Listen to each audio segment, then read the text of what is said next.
Welcome to Of Seed and Soil podcast, unincorporated voices of food, farming, and freedom. I am Summer Sibley Brown, your host, and today I am so excited to be filming another episode where we are uplifting the voices of people in the Virgin Islands and across the Caribbean about their food and farming stories. And today, with me in studio, I have Tarik McMillan. Hello, Tarik. Hi, That's funny. You're like, hi. Hi, Tarik. How are you? I am excellent.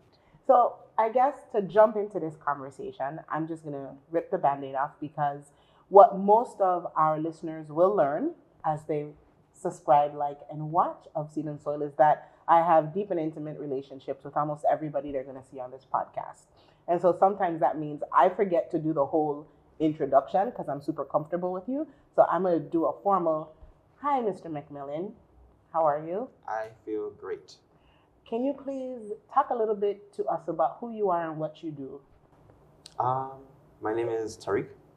I feel like I am trying to figure out what hat to put on in this I conversation. want to hear all of them. This is a good what hat, all of them, because we want to give people full context about who people are who choose to be in farming or who choose to be land stewards. It's like not monolithic. So please tell us all of them. Okay. I am a co-owner of Greater Changes Behavioral Health. I'm a therapist. I'm struggling to say farmer. We could talk about why. And as Stanley Jacobs' grandson and feel like I'm a child. I'm Pico brother. I'm mama brother. Yeah, I love all of those intros, and so I want to parcel them out for our listening audience. So one, Tarik is a therapist. Two, Tarik is a son, a grandson, a brother. Three, Tarik is new and beginning farmer. Does that feel better? Yeah. Yes. I feel like you're missing a couple titles, so I want to pull them out to you because you got a few more. So you're an avid bike rider, and you're also you're a co-founder. Who you the co-founder with? My wife. Oh, because I'm like, you should coming from me, not from me. I know all the titles. So usually when it's a Greater Changes thing, I have a whole spiel where it's like clinical director and and of course my wife. But this is a little different, so that's why the whole thing ain't come out. Why this is a little different? Because I feel like we talking more about me. Mm-hmm. And I guess I'm trying to separate, keep Greater Changes kind of like over here, but the more we talk, it's impossible. That's a huge part of who I am. Okay, so let's separate, but let's just start with the introduction because I feel like Greater Changes is a huge part of who you are, and I feel like in watching your journey, Greater Changes has led you to be a new and beginning farmer in some ways. Yeah. So what is Greater Changes? Greater Changes is a behavioral health and wellness agency in the Virgin Islands. We also do work in a few states in the States. It started off as just therapy, a husband and wife practice, and then it morphed into an agency. You ask Samara why, and she'll say it's me because that's what I wanted to do. But it's also I got this from you. It's a vehicle. It's a vehicle for liberation. It's just the difference is you do food and I'm in wellness, and we kind of like see the interconnectivity there. So I do food. I think the commonality we have is that we are people who are seeking liberation. I'll speak for myself: liberation of self, liberation of the Virgin Islands, right? Liberation of humans, right? And I feel like it'll happen in degrees, and we'd have spent a lot of time talking about that. As part of that liberation, I do think wellness, that intersection of wellness, is super important. But the reason why I thought you would be a great person to have a conversation with on this platform specifically is because I feel like we came to an understanding that land was also a part of the liberatory process. And while I was dreaming about it, right, like, oh yes, we all need to own land and be land stewards, you went and did it. So I want to talk about that process and what prompted you, right? Like we could talk about the dream of land and then like what prompted you to do it. Um, so a lot of it was growing up and being on my father's property because it's his. And it's been like there's so much space. Like you always had space to do something, to move around or go someplace. I think the journey starts there, but like specifically getting to where I am now, it was luck. I think we Luck? yeah. Luck and chance and the universe kind of like pointing everything in the right place. But Tamara and I had been talking about buying property for a long time, and we happened to stumble on something that was for sale at a pretty low price, below like what is probably market price, and we just like, hey, let's try and do it. Let's see what happens. And we went through the process and got pre-certified, and then I was like, okay, cool. So there's two things that I pre-know that I want to bring into this. One, in our just like regular sitting on the porch conversations, you told me a story, I believe, of your grandmother's or great grandmother's vision for land. Yes, yeah. She had bought. What's her name? Call her name. You know Well, it? her, Buela. Her name is Buela. Buela. Yeah, because I can't call her anything else. That's Buela. That's Buela. But in speaking of my grandfather, he told me stories of how much she had planned out, like where she wanted to buy land, how she wanted to buy. Like it was just so structured. Things kind of like things got in the way to like disrupt a lot of it. But the parts of the plan that did work, um, being seeing like land passed down from her to my mom to my aunt, like it just seeing somebody put a plan in place 60 years ago and then like it being like seeing the fruits of it now was like a huge thing. And I don't think I realized how much of it played a role in the decision until like getting there. But I don't know.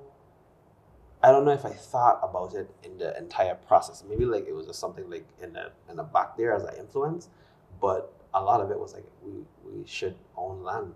Like you look around and like the land is just kind of going away, or somebody else own it, or it's really expensive, and you know, the fear of not being able to own piece of what's your home. So I want to uplift that I think that that's important, right? Where you just mentioned like so there's the market value piece, right? And then there's also like watching it be taken away or that's what it feels like, right? Um through the process and then like grappling with like will I actually have a chance to own a piece of this place where I'm born and like where my grandmother or great grandmother like had a plan for us to be stewards and like in relationship with this place that like what am I contributing to like the next generation. So I think those are very real things that Virgin Islanders, I know myself grappling with, like, and you were inspiration to me when you came by the house and you was like, guess what, right? So what I would love is for you to tell me just a little bit about the process because I think so many of us are intimidated by it and actually don't understand it and haven't done the work. So like, how do you go from dreaming about land, right, into that lucky part? Because to be lucky also means you have to have some things in place and you have to do some things. Yeah. So it began by, like I said, stumbling on the property. I think it was on Zillow or something, and just reaching out to the realtor that was there, and I had a few conversations. We went out. Me and my father went to check the property, and it was like, "Oh, this is huge," and it's like tucked away, and like it's just this beautiful place, and so like Look at you smiling. yeah. But I haven't like reflected on the whole thing since I guess in a while really. Only for maybe 6 months now. So we got there, we looked at it, and then things moved incredibly slow after that. It was like, I think that in total it took like 6 to 8 months, the entire process. Wow. Having to so we went through the pre-certification part for the loan, and then every time we would submit all of the things, it would be like, well, now you need this thing, and you need this thing, and then you need this thing, and then maybe somebody like went away for a while, so like the week just kind of stopped. It stopped for the entire week. The person who, I forgot her name now, at Banco, she was incredibly helpful. There was just so much to do, and it seemed like they were all overwhelmed with like all of the, and I guess that plays into it, like so much people doing it. Mm-hmm. The people that can, that it's like they were overwhelmed with everything else. Like, so I guess in a way it's like gratitude that I was one of them that could as well.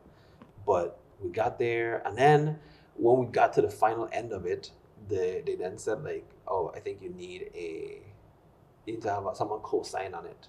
And then I was like, oh, but you guys said I didn't need that. And then so I had to like do that. I had to talk to my grandfather about, don't pound on the table, Tarik. I love that. Talking with my grandfather, he helped me out. I wouldn't be able to do it without him. I would not be able to own a property without him. He, like, from the encouragement to keep on going to like the financial help, like he was a huge part of it. So you said one in the step there was pre-qualification. You said that it's about 6 to 9 months time period, and that's like with everything relatively going in order. And then I want to highlight that you said, and they kept asking for additional things.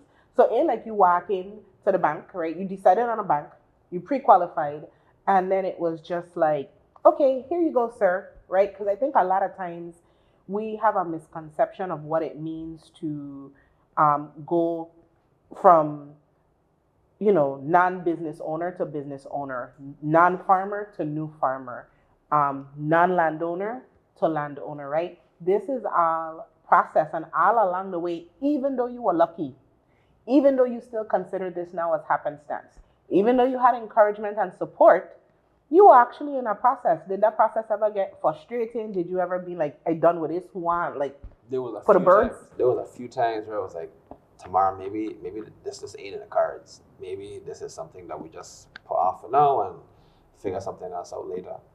But we kept with it, and I'm not even sure like what the entire motivation. Maybe it was because I spent so much time out there during the process. Ooh, let's talk about that. Go ahead, sorry. Yeah. So the property there's a top road to it, and my father and I, like, we went in there with like a machete and like cut a path, and I got chased by jack spaniels in the first time. We could talk about the bees later, but it was jack spaniels in the journey, the trail into it, because we was trying to figure out if water settled anywhere, and it's like maybe this isn't the best thing to buy. But when we figured out that it is fine, I mean, I was in there like at least 2-3 times a week and a few times a day. So what I remember, what you're bringing up for me is like there's two things that you were juggling. It feels like, and you could tell me if my interpretation is accurate. But like, as a new and beginning landowner, like who had a dream, who got lucky, who got pre-qualified, you still went and you sat with it. Like you didn't, you built a relationship with this piece of land while you were going through this process. Um, is that something somebody taught you? Was that innate? Did you feel like the land was calling you? Like, why were you going back? There was a lot of comfort, like Hmm. there was peace out there. There was we did this like this land reading, like, Tell me more. yeah, we hired this lady to come out there and like did this reading of the property, and like what was the energy that was out there, and like the I want to say an entity, like there was an entity that was there like with us while she was talking, and like they would say things, and I was like how are you, like how are you communicating this? This makes no sense. I remember her asking this question, like, he says you're out here all the time, Mm. like you're are you just here, like you just sit here, and I'm like, yeah. I gain goosebumps. Stop it, but go ahead. I mean, good goosebumps. And she said like he feels comfortable with you, like that's why he's here, like the Aw. land sent some, like a representative of the land, and we talked about where to put things, like the house should be near the tamarind tree that's on the property, because that's what the energy feels. That's what the energy says to do. They talk about where to face the door, because in times in like maybe like 100, 200 years ago, when they would burn the sugarcane fields, which also happens to be Yes. right across the road, the smoke would fill that area, and the person who built a house that was near the same tamarind tree, they faced it in a particular direction, so the smoke would it wouldn't get into the house essentially. So this for me is one, beautiful. Two, it speaks to the fact that land remembers, right? So like when we talk about like, okay, the name of this podcast is Of Seed and Soil and unincorporated voices, like it's also about these stories, right? That land is not inanimate, right? It's actually living and thriving and has memory. But what you're talking about is the people who walked and lived and loved and died and felt and had hardship and growth in the same space in which you're about to like Yes. add your footprint to. Like what even made you be like, let's have a land reading? So let's try it. That was all Tamara. That was 100% Tamara and Gabby. I had no intention. I didn't even know that was a real thing. Like what do you mean a land reading? Like you mean a surveyor who will come and say what the boundaries are? No, they meant somebody. So that I had nothing to do with it. But I'm so happy that it happened, because it did make me feel like there was a stronger connection with this piece of property, and it pushed me to learn more about what's actually written. So like who owned the property, Oh wow. what was done there. It's been a while now, so the names escape me, but you know them. yeah, They escape you, but you actually went and they're you found they're them. definitely in a file home. The person who owned it initially, it was this group of rich Danish people who owned St. Croix Sugar Factory, and I think they had I forget what led to it, but they sold it to a lady, and the lady had a husband. The husband had it was just, and they just passed down that way. So it's like we went to Lieutenant Governor office, we went to Recorder of Deeds, and we just read as much as we could. I signed up for Ancestry.com to find all the boss's name, and so now there's a clear record of who owned it, who they are, what did they do, and so it's not just like land. It's a living thing, a living. So in a lot of my work, especially when we entertain or invite guests who are not from the Virgin Islands to come and talk and learn about food systems or learn about this place, or when St. Croix Foundation, who was my fiscal sponsor for many years, would host retreats, we would always have Sonia Dow, Miss Dow, who is the executive director of Landmarks. She would always start us off. And one of the things that she would remind our guests, and I had this experience when I went to Hawaii, is, right, that St. Croix is not a blank canvas, right? So when you come here and you're coming to invest, or you're coming to choose to live here, or you're coming to be in relationship, it is in relationship with something that is full of rich history. And so the thoughtfulness and the intentionality of your approach, you and Tamara's approach to being landowners, I applaud it, because I don't know that I would have thought to do that, right? But now it's definitely yeah, when I own a house or when I buy a piece of land, I also now kind of want to know, because I want to be part of honoring and remembering those who were in this place before me. And I think that's a large part of how Virgin Islanders will bring back prosperity and happiness to ourselves, right? Is by honoring land. One of the things that her name is Rael, that's her name. But one of the things that she said was sometimes we select a place where we want to do a particular thing, but that's not what the land is there for.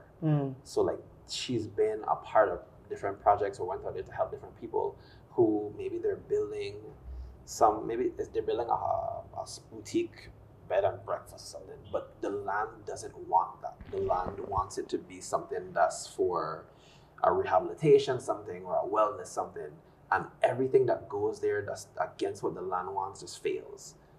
And so for me, it's like, let me figure out if this is what the land wants. But that don't sound like the story of so many things that we have started on St. Croix in specific or in the Virgin Islands, where like these huge projects come, these huge, and we take our relatively small land, because 84 square miles, 32 or 34 square miles, like when we think about our land mass, it's really small, and we put a large chunk of it to like do this large development project, or this thing we think can work, and we invest so much money in it, and then we just have empty buildings, right? Empty buildings that become eyesores and they just decay.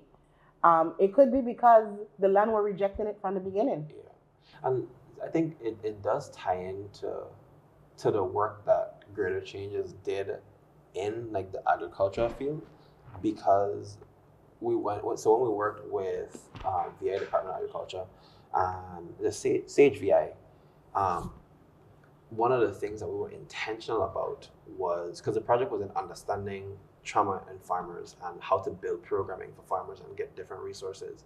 And we were intentional about making sure that we had conversations with farmers to figure out exactly like, what is it that you actually want?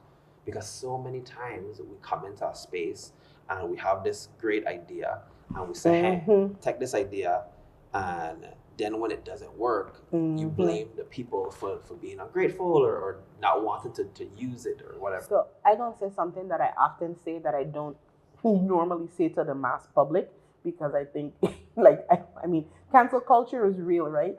But I think that people aren't ready to hear that gentrification, the symptom of it or how we understand it, looks like one race to another. That's how we experience it. But to come any place and to ignore what exists or the desire of the people who have been inhabiting it and superimpose your will, that is gentrification. So just because Summer lives here, okay, I live Christiansted, I don't live Frederickstead, but I have a great idea for what I think could make Frederickstead booming.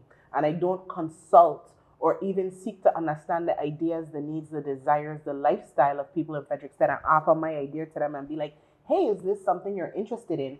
But to feel like I have resources and I know a solution and I think this will make this place better, and to just superimpose my will on top of the will of many people fosters erasure, right? And also that is a form of gentrification. So gentrification is not something that is held by one race of people. It is how we understand it, because there's an economic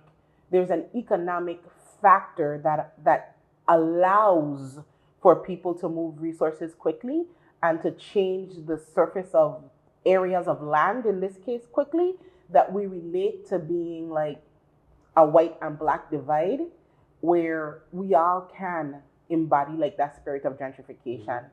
You mentioned that Greater Changes did some work with agriculture. We're going to tackle that in a whole next episode this season, because I really want to dive into the wellness piece.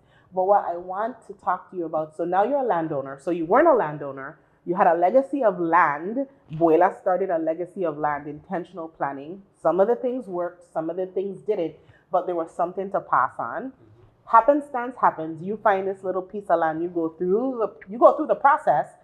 Ta-da! Tarik and Tamara is a landowner. What now? One, do you remember what it felt like when you signed that dotted line? But like, what is the future of your land? So before what the future is, one of the things that stands out in this moment, so my father owning his own property, I remember him saying like he bought this property. And I don't know if this is gonna like shift it a little bit, so we don't have to go all the way down. No, but let me shift. Let me see where the road goes. He bought the land in East because he wanted to be upwind of the refinery. He didn't want like he was thinking so far ahead. Like, I don't want to be some place where there's an emergency at the refinery, and don't get me wrong, like it ain't to say like the wind don't ever blow the other direction, but very often like you see what happened in Frederickstead when something upwind happens. So like he was thinking about that in the like very early on, and he also even where like he built the house, he like shoved it in like the corner of the property. So like my brother, my sister, like we have space to build elsewhere at some other point. Like I remember him saying like when I moved home after college, after grad school, he was like, I I bought this property and I built this house knowing that you and your brother are gonna go to college and you're gonna have a place to come back to when it's time to come back home.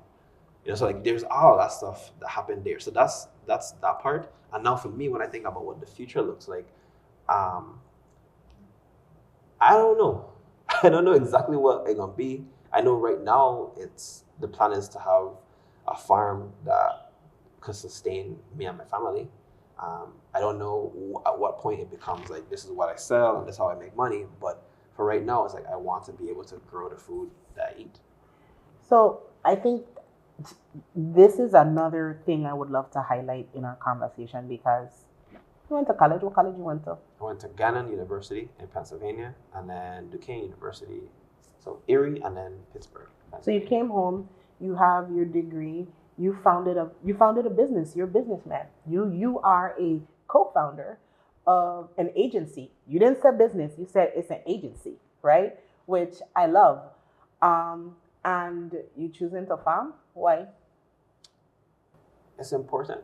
Oh, Yeah. like that's no, because I think a lot of people have one of the reasons this podcast exists is to show the context of who and what a farmer is. Because I think a lot of us, when we see a farmer, we don't see a businessman. We don't see a person who has a degree, who went to two universities or colleges. We don't see a person who we think has a spread of opportunity in front of them and the qualifications to achieve it. We're just like, oh, you're just a farmer. And I don't think that's the truth of many people Yeah. working in farming industry or the food system. And how do we attract young people to this very important thing if they don't get to see the dimensions of who and what a farmer could be? So now, with all of your achievements and accomplishments, including being a landowner, like you're like, yeah, as I'm a farmer. Even hearing you say like I'm a landowner, there's like a discomfort because it feels like I don't know like I don't want to be viewed as like separate from everybody else because I own some land. Like I feel like sure I own land. There was a fear and to this episode of this podcast, I have not really spoken a whole lot about owning property, or I might have talked with a few people like select in the circle, but Am I in the circle? oh, absolutely. Okay, good. But there's a fear of like I want to say being judged, being viewed as like somehow like different. Like I'm not of the same group as I was before. I'm like one of the others who owns land and like that's not it. So I think that happens a lot for us in achievement, right? Like when you begin to have a plan, and you and I had a really difficult conversation one time I'm gonna bring up, but right, like about as you begin to achieve and make decisions and lead and plan out your own existence, right? And those things, it does feel like some of your peers or some of the places that you don't fit so well anymore, even when like you're reaching back because your conversation has changed or your focus. And so all of these people, you still love them, right? And you still want to be with them. And to your point, you to just be like, okay, you don't want to other them and somehow feel othered by it. Yeah. And it's a wild dynamic. Because it's not so much me feeling like I'm different or like even the conversation has changed because we're gonna still we're not gonna talk about the land so much, right? It's just being viewed differently because even with like I mean it's a horrible reference, but what else the movie name Precious. That's that scene where like the mom is like, "Since you know everything, you got your degree." Like there's like this different. There's like a othering that happens when like you do something different than like some of my other peers, and that's the thing I'm always afraid of really because I want to just be. But also, who wants to feel ostracized, right? By people who we love and care for and identify with, And it could also all be internal, right? It could be like, am I misinterpreting? But two things I want to kind of go back to, as we talk about what it means to achieve certain things. I want to distinguish, right? I'm deliberately using the word landowner, um, even though what I mean is land steward, right? Because if we think about indigenous practices, right, and if we think about the life and legacy of land, who don't really own it? Right. We don't. We borrowing it. We don't. I'll get to steward it for a short period of time.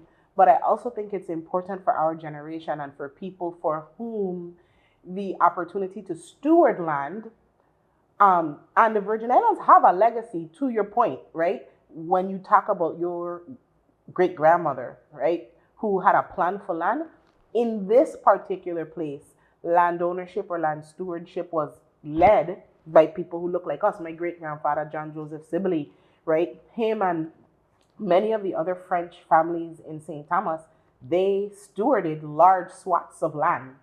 And then it kind of switched to like land being sold off, land not being under the stewardship or control of Virgin Islanders. And so, like, I just wanted to name the juxtaposition that we understand this is about stewardship because you can't really own land. And naming you as a landowner is also a big deal, right? Because you get to keep this stewardship and forward it, hopefully, for generations. Yeah. Okay, back to farming. What types of things? I know you're new and beginning, but as you imagine or explore, right? What are you thinking about? For sure, passion fruit. Mm-hmm. That's a for sure thing. I already have some of them growing in pots already to plant trellises. I know I'll be growing cassava, okra, eggplant, Swiss chard. These are all the seeds I put on like 2 days ago. Okay, seeds in the ground. Yeah, and then definitely some sunflowers. One because like they're beautiful, and I spoke with my brother, maybe, or was it my mom? I don't remember who it was, but I remember them saying like sunflowers are cool and you should probably grow some sunflowers, and I'm like, oh well, why not? So what I want to gift you with is that farming is experimentation, right? So you're gonna learn a lot. Um, in your so owning the land was a process. Talk to me a little bit about becoming a farmer. Like, what is that process like? Did you get help, support, information? So I would say that it started in those conversations with the farmers on a project that we work with, and meeting a lot of the farmers and having those conversations, it was incredibly insightful, and I just chose to like continue having conversations with those farmers, and I've been given so much guidance on like what not to do, like what are the mistakes that they made very early on. And one of the things that they did mention, even though I list off like 5 or 6 different things I want to grow, is like they said start with one thing. I'm experimenting, like you said, so I'll try some stuff out. But if it's like the passion fruit stuff, I know that that's one of the things I really want to focus on. Why are you so certain about passion fruit? Because I know what I'm gonna do with it. I know I gonna make juice. I know I gonna make ice cream. I know I gonna make jam and jello and all the other things that are derivatives of everything related like to the passion fruit. So the rind, everything, the seeds, the pulp, everything. Because passion fruit rind can make cellulose, which is the jelly that'll make jam. Yes. And so most people like, I just like connecting that there is so much. So you're talking about value added production. So you have a vision for that. But I just doing this because we cannot have this conversation and not plug daddy. So I'm gonna just be like, how you so sure you wanna make ice cream? How you so sure? Because I know exactly what the ice cream machine there. We have like 2 or 3 of them. And passion fruit happens to also be in my top 5 favorite ice cream flavors. So for sure, the passion fruit is going to be made, and it's also the best seller. So if you are watching us and you live in the Virgin Islands, or if you're coming to the Virgin Islands, what Daddy Juice business name is? Filet ice cream and things. Filet ice cream and things.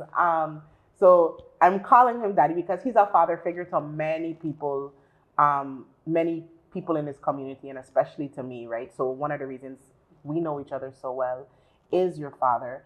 Um, and I'm really excited because you feel like you're gonna end up like continuing the juice business legacy, the ice cream making legacy, like so. Yeah. Yeah. Oh yeah. 100%. Last week was. I just tooted my own horn a little bit. Last week was my our 5 year anniversary. Tamara and I, and the place where we stayed had these passion fruit vines growing, and it had the right passion fruit on it, and some had fallen off. And I was like, Tamara, you want some passion fruit juice? She was like, we don't have passion fruit juice. Yeah, we do. I'm here. I made like 2 cups of passion fruit juice, and like that's what we had with breakfast. So like I used to think I didn't think anything of being able to make a juice, right? Like you just make some juice and you put it together. But when I watch my father make a juice in the kitchen or in the food cart, it's like he's like a chemist. He's like, this passion fruit is too acidic, so it has to have something to counter that. You have to do X, Y, and Z. I can't give out the recipes, but you have to give. Nobody don't want a recipe.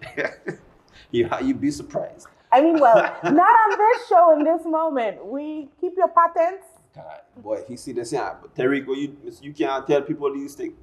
So, yes, yeah, so totally. but being able to to taste what the juice is versus what it should taste like, and like what to add. I didn't realize how difficult of a thing that actually is to do, especially when like all the passion fruits taste differently or they have a different acidity, So that I know for sure that passion fruit is going to be a thing, because for the last like 8 months I've done so much research on what I could do with passion fruit and how to grow it best. Yeah, no. So we have made sorrel jam. And in making the sorrel jam, what happened is we use the cellulose from the passion fruit rind and apples to make it so our jam could get thick. So that's how. So research is involved, right? I just want to say but it is like the best thing to make something with your own hands and create something with your own hands. And so as you experiment, how long do you think it's going to be before your farm comes online? The next 8 months. Yeah, I was saying 6 to 8 months, just to give me time to like do everything. Plus, I know I tend to be. I want to use the word indecisive, but I know I could get a different idea about a way to do a thing. So I just give myself a buffer. Yeah, but I think it's important for people who might be considering, I want to grow the food that I eat too, right? Like everything is just about how you start, right? Like we can't. I love your answer. I don't know. I think there's an episode where the first episode actually that aired, Omi's like, hey, so what is this? And my answer is I don't know. And the reason I'm so comfortable saying I don't know is because I want people to be comfortable that it's okay to be uncertain. What is required is next step action, right? It's okay to put one foot in front of the next, because I think a lot of what we are doing in the Virgin Islands toward liberation, land ownership, food, like all of these things, we don't know. We don't know. But like if we keep walking towards it, eventually we'll get there. And then in hindsight, we could do things and recoup and recap processes and make it easier for the next person to know just a little bit more, right? Because even with how we prepared the land, after Rael came out and gave the reading, one of the things that she highlighted was there's a lot of things, like old things on the property, that if you just bring a backhoe or any heavy machine and just like push everything down, you're gonna lose it. You're gonna destroy it and it just won't be the same anymore. So that's a part of what took really long. After buying the property, like most of it, my father and I, Stephen was there, we cleared with like a machete and some weed eaters and some clippers and then bringing someone with a mulcher so we're not like pushing everything over. Like we went through, like I knew where everything was, and there's a section of the land where like someone built, what are those things? Did they use them in St. Thomas very often? Because they're You're growing. asking me because of St. Tommy and I'm supposed to know everything that I use in No. St. Thomas? Partly. Teasing. Partly, but I don't know. So because you said thing with no description. It's a structure. It's built on the side of like a hill, so like the plant that you could grow. God, what the name? I can't remember. But there's like these elevated points where like they built it with stone, and it's like there's different levels in the land.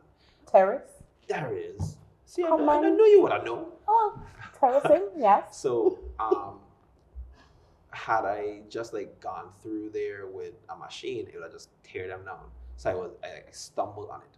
The other thing that we stumbled on was a well. Can you imagine like mashing up a well because you want clear land?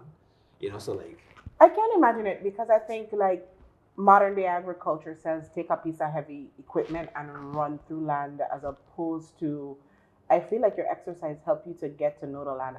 I am this is the second podcast in which I am talking to a person. So it's not the second podcast in episodes, but the second podcast in which I'm talking to a person who like your relationship to how you understand the land feels like she is a person to you, right? Like there is this is the second time, like even when you were using your hands to describe again, I vividly did Luca Gasperi, right? Like his description of the land that he stewards on South Shore and his recollection of it felt like that very intimate and like understanding the contours and the swales and the design of the land felt so personal. And even as a new and beginning landowner, as you were talking about the land and like knowing where everything was, I was like, yeah. Yeah, we know each other very well.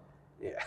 We I say we just being on the land, like it's gone through so many different phases where there was like patches of like tantan and these other trees that were growing in places and like cut them down, and it feels like a different piece of property every time like you clear something.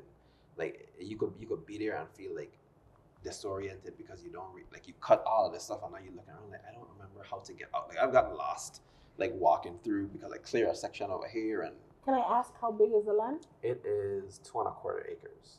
And I wanted to ask another question just for clarifying for myself, right? I know we mulch, but why? Why is mulching important? For the soil. I wanted to be able to put everything back into the soil, but I also didn't want to destroy everything. And you also, if you like, depending on how you clear and how you push it, like you need a permit. And I wanted to do things in a way that wasn't like just like destructive to everything.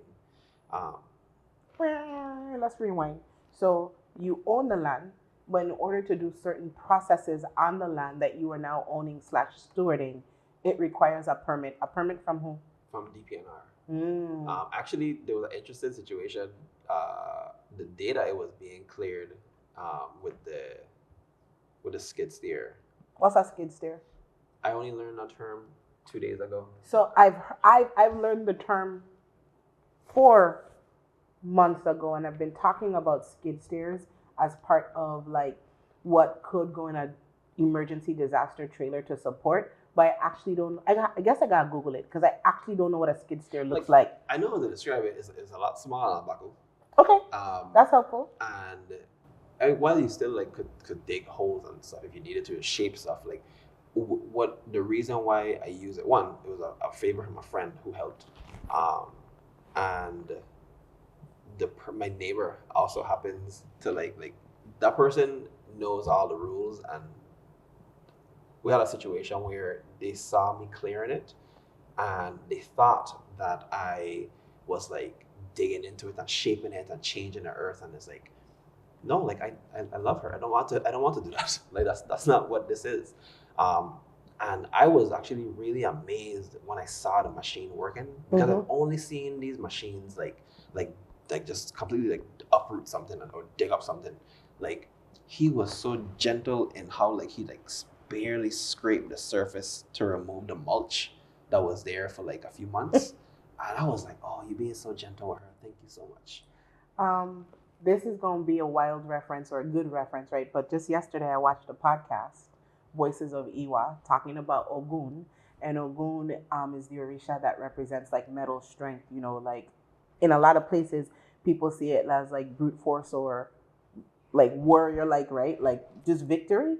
Um, and they were talking about the duality of like Ogun's ability to be soft, to create, to like forward society. So when you were saying that, I was like, well, isn't that well, isn't that interesting? That just yesterday I watched a podcast that was talking about this, and now when you're understanding, it flashed me straight back to like the duality of a thing. Um, because we're talking about a huge metal implement that is smaller than a backhoe, but is usually used just to. Well, I don't know to say usually used, but in this case, one is a much easier machine to move, um, and it was easier. It was easier to navigate. I didn't do it. Watch the person who was very skilled in doing it do it, but it was just amazing to see what it did. Like, So as we begin to kind of like round out um, our conversation, I feel like I've heard you talk about like relationships and the support you've received. Your grandfather, um, your neighbor, somebody doing you a favor. What is it, your circle of trust? Do you think there are places where you didn't receive support that you thought could have been necessary or helped you along this journey in a different way? Or like, was there, if you had to highlight one major challenge or barrier that was just like, oh, if we only had help here, what would it be? um, I don't know if any one thing just stands out. Um, I think the process with the bank was a lot more difficult than I thought it was going to be, um, and difficult because of how long it took and the amount of information I had to like keep submitting. Maybe like something was lost or something wasn't. Yeah, just it wasn't in order. So like, and then they found it. So it was like those are the things that made it a little more difficult. But everybody who I spoke to, the folks at USDA, at NRCS, being able to like give like some guidance, like if you could do this and you could do that, and you maybe consider doing this, or connecting me with somebody who has done X, Y, and Z before has been really helpful. So being able to pick up my phone and call somebody like, hey, I have an issue with my well. What can I do here? And they're like, oh, I had this issue before. This is what I did. But also call these people because this is how they did assess what you're doing. Like things that I would have paid a lot more money for. Like there were free services that for farmers that were available. I had no idea. So like being connected with those things were really helpful. If you had a message to future landowners or new and beginning farmers, like if you had a charge, something you wanted to say to people that just like you feel like, I won't tell you this right now, boom, what would it be? Uh, pick what you want to do and plan for it.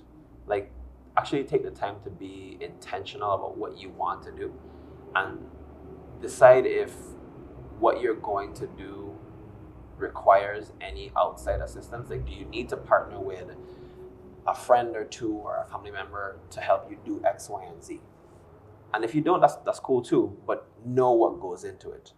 Um, I spend an unusual amount of time researching stuff. So the amount of information that I was able to take to people to then help me, it saved them time. So that's the other thing. Do your own research. So when you go to have those conversations with people, it's not you just like not knowing any of the other like foundational stuff. And then be open to the information that they give you, because sometimes the thing that you've been planning for is a terrible idea. And the people who know best will tell you about it. But if you're like stubborn and like this is what I want to do, and you like go against all information, which I guess sometimes I do, but not in this case. This case I definitely listen to the people who know best. Be open to learning and be intentional. I guess that's what it boils down to.